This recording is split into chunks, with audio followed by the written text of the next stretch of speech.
That's fine. Do it. So then this one, this is when I messaged you and I was like, oh, I feel like I'm writing Dora the Explorer. I was just joking though. This one, it shows him, this is a big like ravine, big like cliff face or whatever. It kind of goes on. If you saw it from above, it would look like a big crack in the ground, you know what I mean? So he's walking up this path and he's going in here. And the thing is, this is like the city of Elsewhere, the town of Elsewhere. I don't know, Elsewhereville. I don't know, but this is Elsewhere. So it's kind of like a joke when it says he's elsewhere earlier. Anyway, and the thing is, this place, I've had a couple of ideas for this place, but I'm not entirely sure yet. It's really dark, so then it's, you know, not a lot of light gets in, so then it's filled with lamps that kind of, you know, are above everybody. You know, they're like mid-range, halfway down the ravine. There's a bunch of lamps, you know, all crowded overlapping, and, you know, it's like kind of like those iron aesthetics, but all kinds of lights, spotlights, whatever, you know, any kind of light. A million different kinds of lights. Anyway, you see him with your suitcase. And this shot is, you know, once again from behind him. But, you know, you can see his T. He has this T may switch sides. It doesn't really matter to me. Anyway, so then this T is holding a suitcase, and then, you know, maybe there's some buildings embedded in the walls as he comes. There's like a little fence here, maybe.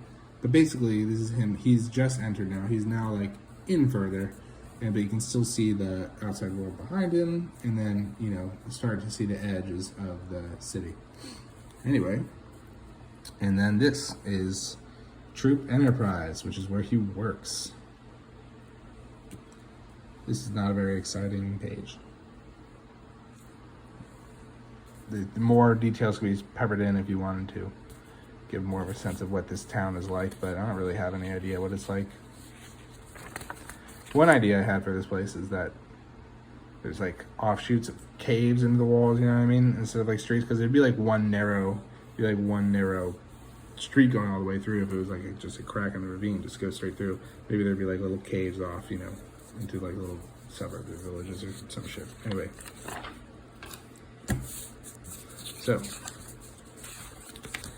this is him inside of Troop, and this is the first dialogue here that we see here. So this is Josie at the secretary's desk. Josie, your cat. And, you know, maybe he has some shit on his desk and like a computer or whatever. Maybe in the background he has like a poster for a band called Catnip. Or maybe he has presses. One idea, he has like, you know, presses like Jeremy's grandma makes. If Jeremy's there listening to this, then he'll know what I mean by the presses, the screen presses or whatever. It's like, you know, some artistic shit, you know, because Josie's a classy guy. He's got like nice shit. So maybe some kind of thing, maybe, you know, some kind of thing. Anyway, in a picture frame or something like that, maybe you can have a picture of you, Jose, whatever you want. And then this is an aquarium. But the thing is, this aquarium, I didn't really do this well, but so background here is like, you know, boring office aesthetic, fuzzy kind of cubicle walls. I hope you know what I'm talking about. But then the cubicle wall ends here, and you can see there's an aquarium here. This is kind of gonna be difficult to explain, but it's fine. Then he says saying some stuff here. Hey Lloyd, some stunt you pulled yesterday.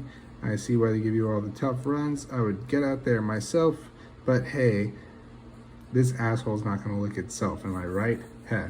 So he's kind of gross. He's a jokester. Anyway, then so this is this whole panel right here from like this section it's supposed to be like an overshot of an office, you know. And I'll send you some pictures just to let you know what I'm talking about, because I couldn't draw it, but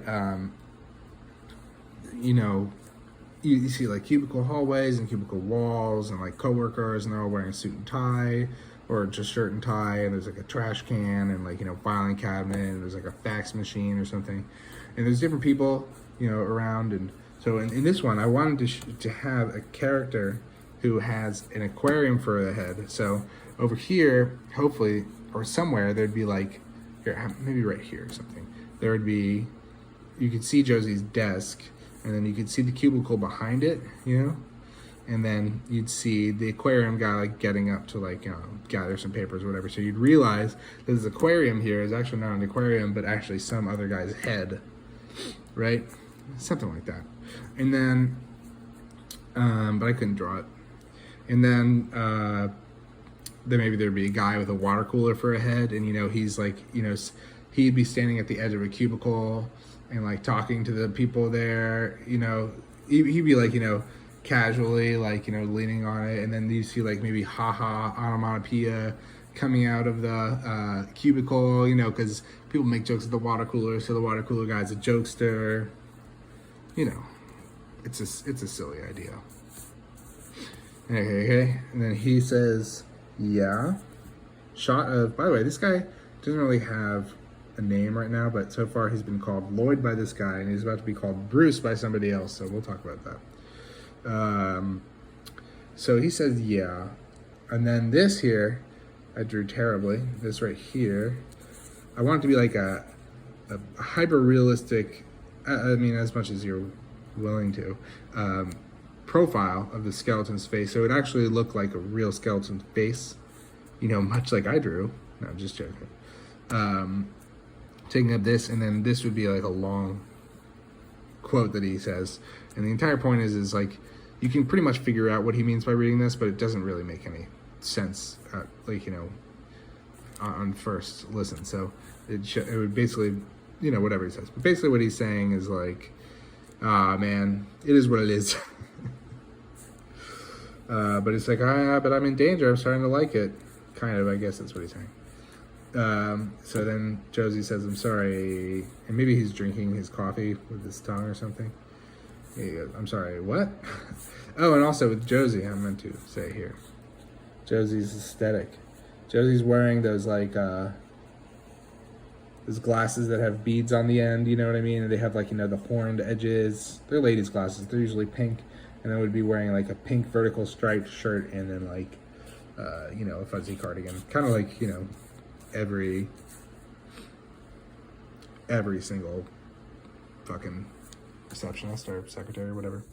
Anyway, then this is him saying never mind, because he's like, well, nobody fucking knows what I mean anyway. And then you see he's going into Donut's office, which I would think should be clear, but I didn't draw very clearly here.